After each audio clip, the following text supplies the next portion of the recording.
how old was you? When I first went to DYS? You first went to DYS. 12 years old, NFI. You were around adults at any of that time? I was handcuffed to my father on the way to my first time going to DYS when he was going to Salem jail. Yeah. Do you feel that you was responsible for your actions back then, being 13 years old? Probably the system. I mean, the system, all they did was lock us up. Kill, I was ill, now where will I be sent? DYS was the best that they could do. But even in there too, I got myself a crew. A couple of months of playing pool and smoke. I guess that's why I took jail as a joke. Now stuck in my mind anytime I could do it. Jail was the shit, that was all that was to it. Back on the... It still affects you to this day, like being in DYS? Hardens you to go to prison? Absolutely. Really? Rosendale was the Walpole of DYS. Really? Yeah, they lock a kid in there when they're 14. What do you think they're going to act like when they get out? This facility been here for over 60 years, back when they called DYS reform schools. I'm gonna take you inside. I took jail as a joke, now stuck in my mind anytime I could do it. Jail was the shit, that was all that was to it. So how was it with the school system in DYS? School system wasn't bad. They make you go every day. Right. That's actually when my grades were the best because they made us go.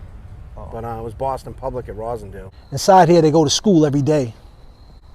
And they graduate school being incarcerated. Getting committed to DYS is a stressful time, and I'm proud of all of you and myself for sticking to what's important, getting an education and bettering ourselves.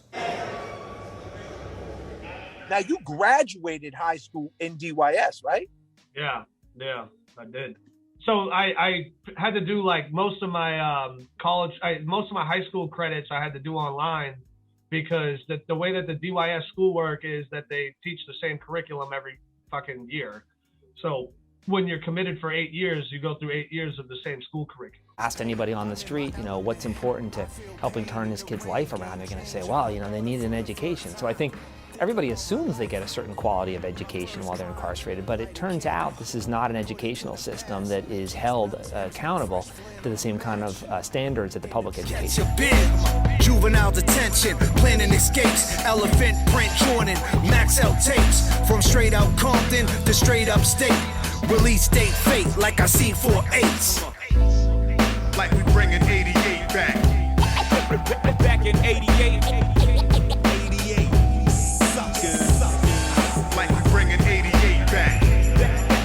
Back in 88.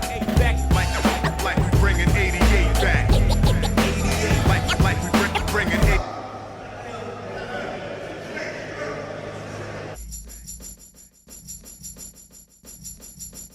So what is being AWOL from DYS? That's what made you go to secure treatment, right?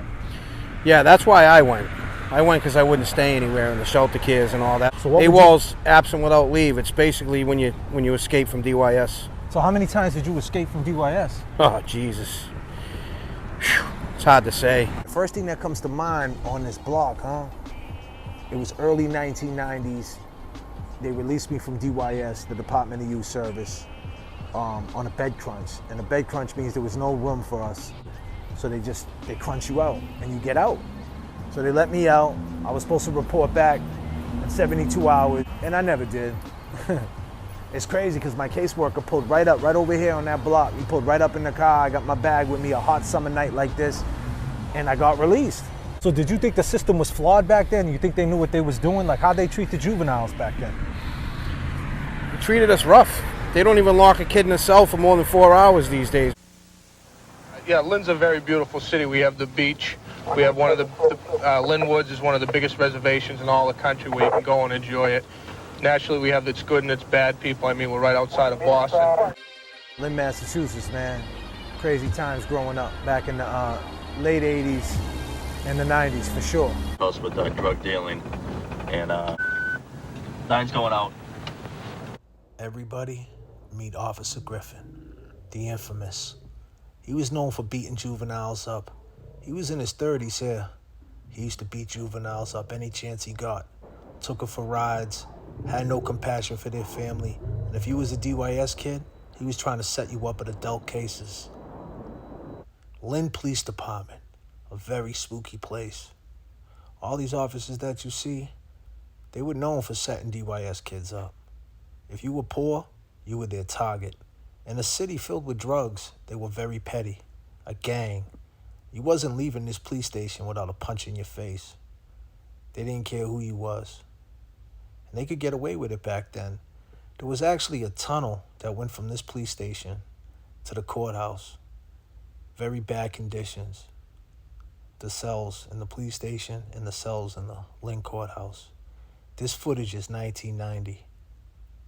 Yeah. What was the police stations like back then? Awful. Horrible. I go to jail, my brother's already doing time in jail. I go to jail, I'll go crazy. Try to get an understanding, why do you think there was a boom in the crime? Like, what was you doing for crime back then? What was your main thing back then? My main thing was we stole cars. Formula 350s, Trans Ams, IROC. I don't just drive, I drive a Chevy. Some might call that call us thieves, right? And others might argue that it was a talent. Feel to be free, you're out here, Jimmy. It's beautiful, man. Don't want to go back. That's right. Oh yeah, working, doing the right thing, man. And don't get it mistaken, the reason why we're shooting this piece of content to try to get an understanding what DYS was like and why we did these things. Seriously, because when you're a kid, it's like, sure, you can wild out and do something stupid and go back to DYS, but you could also get arrested for no fucking reason. Like you were saying, oh, you skip a class at school, you could get locked up. And you piss dirty because you smoked a joint at the park with your friends, you're getting locked up. If you come home too late when you're on a fucking curfew, you're getting locked up. So it's like your freedom can just be taken from you so quickly without any regard for your life.